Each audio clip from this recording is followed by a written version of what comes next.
ডাক্তারবাবুর কাছে যখন দ্বিতীয়বার গেলাম, একটু সম্পর্ক স্থাপন হয়েছে এবং উনি প্রথমে কমিশন আছে দেখে করবে না বলেছিল। আমি বললাম যে আপনি যে একটা ওষুধ লিখছেন, সেই ওষুধটাতে তো অনেক কমিশন আছে। এবার আমি যদি রুগী হিসাবে বলি আপনার যে ওষুধটা আপনি লিখেছেন তাতে কমিশন আছে, তাই আমি ওই ওষুধ খাবো না, তাহলে তো আমি বাঁচব না। আমাকে বাঁচতে গেলে ওষুধ খেতেই হবে। যাই হোক, আপনি বলেছেন আপনি মাননীয় ব্যক্তি, আমি বললে তো অনেক কথাই বলতে পারি, কিন্তু আপনাকে সম্মান দেওয়া আমার কর্তব্য, তাই সম্মান দিয়ে কথা বলাই ভালো। যেমন বলুন, কিছু একটা বলুন দেখি। আর দেখুন, আপনার নেই, কিন্তু অনেক ডাক্তারদের কমিশন আছে, ল্যাবরেটরির সাথে কমিশন সিস্টেম আছে,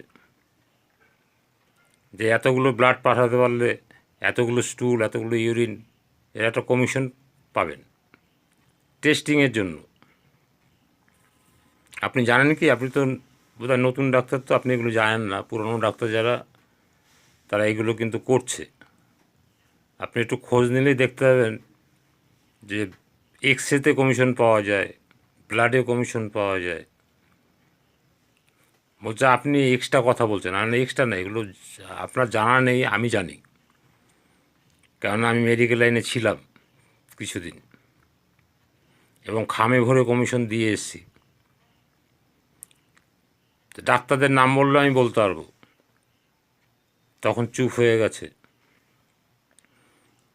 তারপরে বলল আপনার অনেক আউট নলেজ আছে।